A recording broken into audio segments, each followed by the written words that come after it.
So hello everyone. JCC Gurukul के सभी member वासियों की तरफ से आप सभी को जोहार अभिनंदन व्यक्त करते हैं। तो चलिए आज के इस अंतिम परिहार के प्रैक्टिस सेट को हम लोग फाइनली प्रारंभ करते हैं।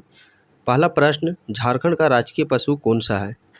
इनमें से झारखंड का राजकीय पशु की यदि हम लोग बात करते हैं तो झारखंड का राजकीय पशु वह है हाथी। इसी प्रकार यदि हम लोग बात करते हैं झारखंड की राजकीय पक्षी कौन सी है, तो झारखंड की जो राजकीय पक्षी की यदि हम लोग बात करते हैं तो पक्षी आप लोग का कोयल हो जाता है।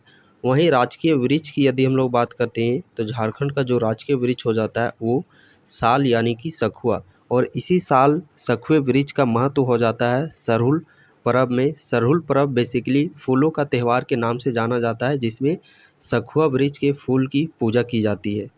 और एक हमारा छूट गया राजकीय फूल। तो झारखंड का राजकीय फूल की बात करते हैं तो वो कौन सा फूल है? पलाश फूल। कौन सा फूल? पलाश फूल। और ये जो आप लोग के यहाँ पे राजकीय जो चिन्ह यहाँ पे प्रतीक बताए जा रहे हैं, इसके साथ साथ आप लोग का लोगों को याद रखिएगा कि झारखंड का जो नया लोगों का ऐलान किया गया है, चूँकि ये करंट अफेयर के दृष्टिकोण से नया लोगो आप लोग के प्रश्न में पूछे जा सकते हैं। उसमें आप लोग को संख्या से रिलेटेड पूछे जा सकते हैं। सबसे पहले ट्रिक आप लोग याद रख लीजिएगा, हप सोस। हप सोस ये ट्रिक आप लोग याद रखिएगा। इसमें चलिए क्या चीज़ है वो मैं आप लोग को यहाँ पे जानकारी देता हूँ। हा से हाथी आप लोग को याद कर लेना है, पा से पलाश याद कर लेना है, सो से शौर्य चित्रकारी जो नर्तकी, सा से याद कर लीजिएगा सफ़ेद वृत्त। तो ये याद क्यों करना है? क्योंकि हाथी की संख्या यदि हम लोग बात करते हैं, जो नया लोगो है झारखंड का, इसमें इसकी संख्या 24 है। ठीक उसी प्रकार पलाश की भी संख्या यहाँ पे आप लोग का 24 है। शौर्य चित्रकारी की संख्या 48 है और सफ़ेद वृत्तों की संख्या 60 है। तो ये संख्या रिलेटेड आप लोग के प्रश्न पूछे जा सकते हैं। सो आप लोग इतना कम से कम रिवीजन। और नया लोगों का अनावरण यदि बात करते हैं तो इसका अनावरण 15 अगस्त 2020 में किया गया था। 15 अगस्त 2020 में। अगला प्रश्न है, निर्मल महतो पार्क किस जिले में स्थित है? निर्मल महतो पार्क ये झारखंड के हजारीबाग जिले में अवस्थित है। निर्मल महतो पार्क ये क्वेश्चन आप लोग का प्रीवियस ईयर प्रश्न में भी जीसीसी के एग्जाम में पूछा भी जा चुका है। झारखंड में सर्वाधिक अभ्रक किस जिले में पाया जाता है? तो झारखंड में सर्वाधिक अभ्रक ये आप लोग का कोडरमा जिले में पाया जाता है। पहला प्राथमिकता कोडरमा को, दूसरा हजारीबाग को और तीसरा गिरिडीह को। कई जगह ऑप्शन में आप देखिएगा कि कोडरमा को शामिल नहीं किया गया है। जब कोडरमा ऑप्शन में नहीं रहेगा तो उस केस में हजारीबाग रहेगा, तो हजारी को टिकोट कीजिएगा। यदि हजारीबाग भी नहीं रहेगा ऑप्शन में, देन लास्ट में हम लोग को जाना है गिरिडीह की तरफ। और इसी गिरिडीह में क्या चीज़ है? झारखंड का सबसे ऊंचा चोटी पारसनाथ की चोटी 1365 मीटर 4480 फीट समेत शिखर के नाम से भी जाना जाता है। जादूगोड़ा स्थित यूरेनियम की खान किस जिले में स्थित है? जादूगोड़ा ये प्रचलित है यूरेनियम के लिए, और ये आप लोग का झारखंड के पूर्वी सिंहभूम जिले में अवस्थित है। पाट क्षेत्र का विस्तार किस जिला में है?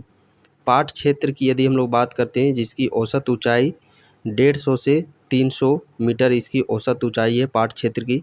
ये लातेहार, गुमला और लोहरदगा इन तीनों जिलों में ये विस्तृत फैला हुआ है। झारखंड का औसत वार्षिक तापमान कितना है? तो झारखंड का औसत वार्षिक तापमान होता है 25 डिग्री सेल्सियस। सर्वाधिक तापमान की यदि हम लोग बात करते हैं तो 45 डिग्री सेल्सियस ये आप लोग का जमशेदपुर में सर्वाधिक तापमान झारखंड में।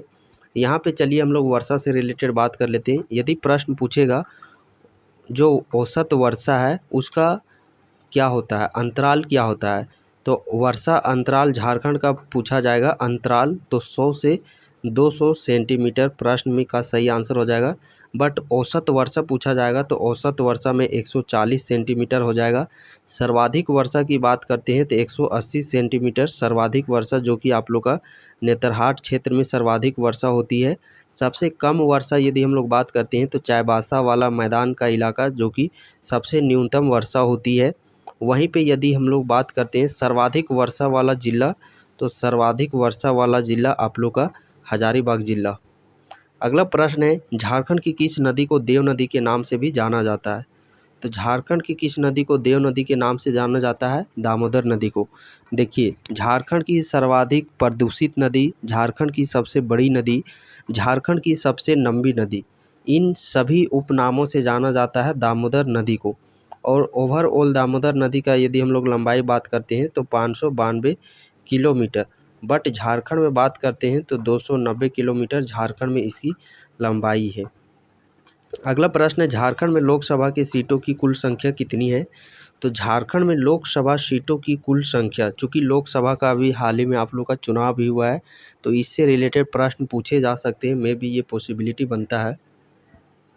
तो लोकसभा सीटों की कुल संख्या यदि हम लोग बात करते हैं, झारखंड में 14, और रिसेंट में अभी जो जेपीसी सीडीपीओ का एग्ज़ाम हुआ उसमें भी देखिए, अभी कल परसों यहाँ पे लोकसभा चुनाव हो रहे थे, उससे रिलेटेड एक करंट अफेयर्स का प्रश्न देखने को मिल गया कि जो पहला चरण था झारखंड में, पहला चरण का चुनाव, उसमें कितने लोकसभा सीटों पर चुनाव हुए थे?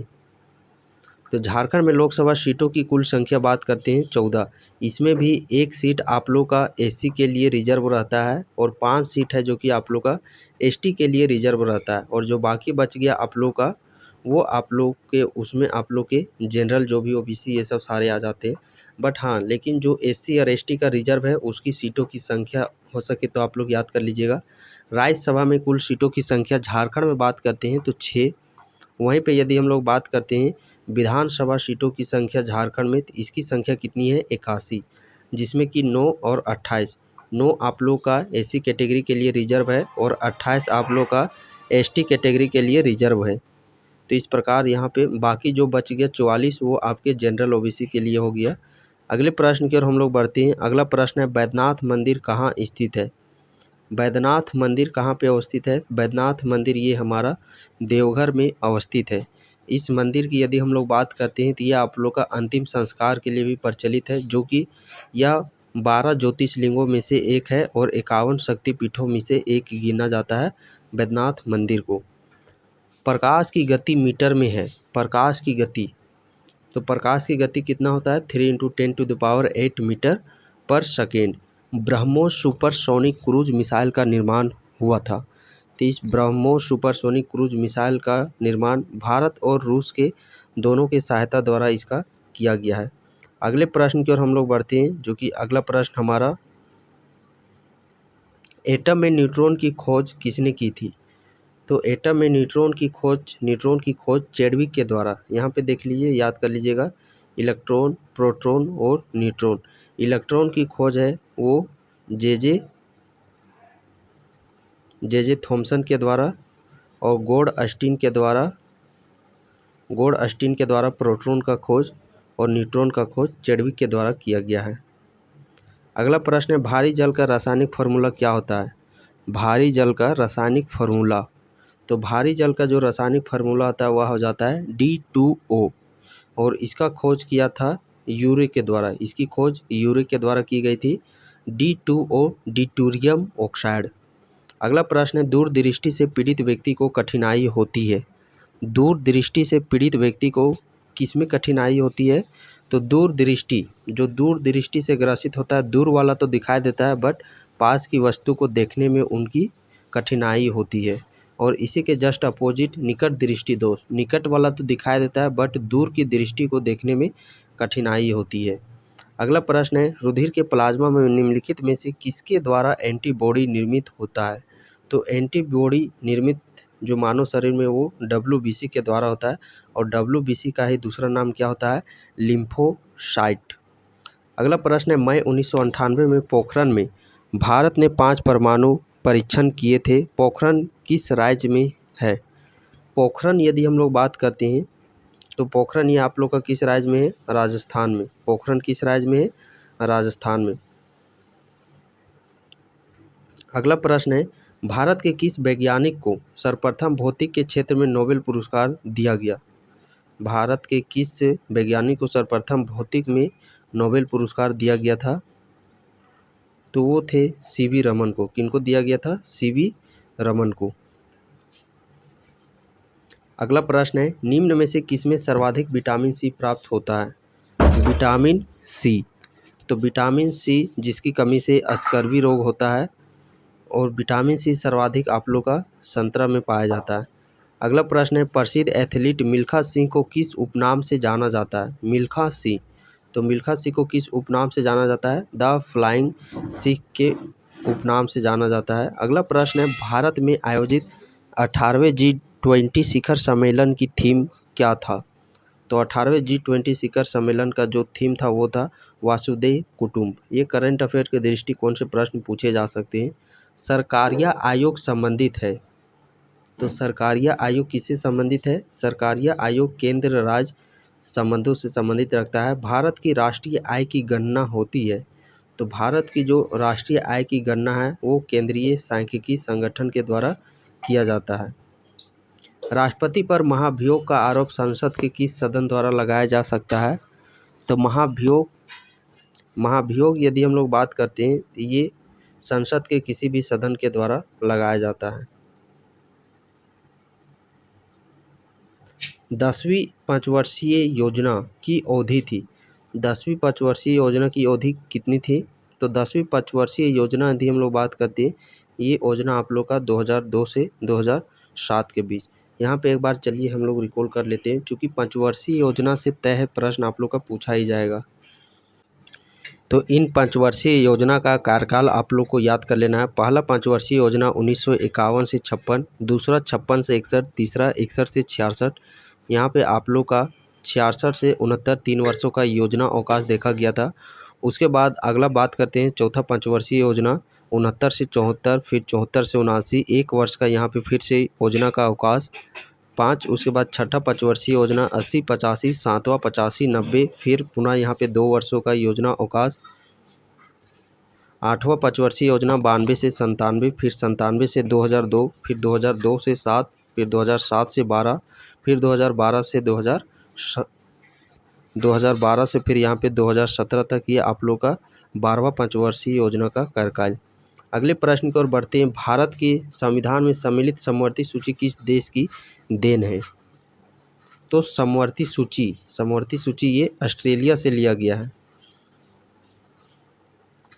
भारत के राष्ट्रपति अपना त्यागपत्र किसको संबोधित करते हैं? भारत के राष्ट्रपति अपना त्यागपत्र किसे सौंपते हैं? तो राष्ट्रपति जो अपना त्यागपत्र है वो उपराष्ट्रपति को सौंपते हैं। किन्हें? उपराष्ट्रपति को सौंपते हैं।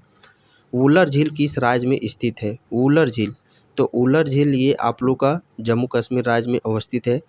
स्लाइड शो के लिए निम्न में से कौन सी शॉर्टकट कुंजी है? स्लाइड शो के लिए निम्न में से कौन सी कुंजी है? तो स्लाइड शो के लिए जो कुंजी का यूज किया जाता है F5 का किया जाता है। किसने पहला इलेक्ट्रॉनिक कंप्यूटर ENIAC को बनाया था? पहला जो कंप्यूटर था इलेक्ट्रॉनिक कंप्यूटर ENIAC, तो ये किसके द्वारा बनाया गया है? प्रेस्पर एकट एवं जॉन मोस्ले के द्वारा। अगला प्रश्न है, HTTP सर्वर के लिए डिफ़ॉल्ट पोर्ट नंबर क्या है? HTTP सर्वर के लिए डिफ़ॉल्ट पोर्ट नंबर क्या है? तो इसके लिए डिफ़ॉल्ट पोर्ट नंबर है 80। पहली पीढ़ी के कंप्यूटरों में निम्नलिखित में से किसका इस्तेमाल किया गया था? तो फर्स्ट जनरेशन के कंप्यूटरों में वैक्यूम ट्यूब का इस्तेमाल किया गया था।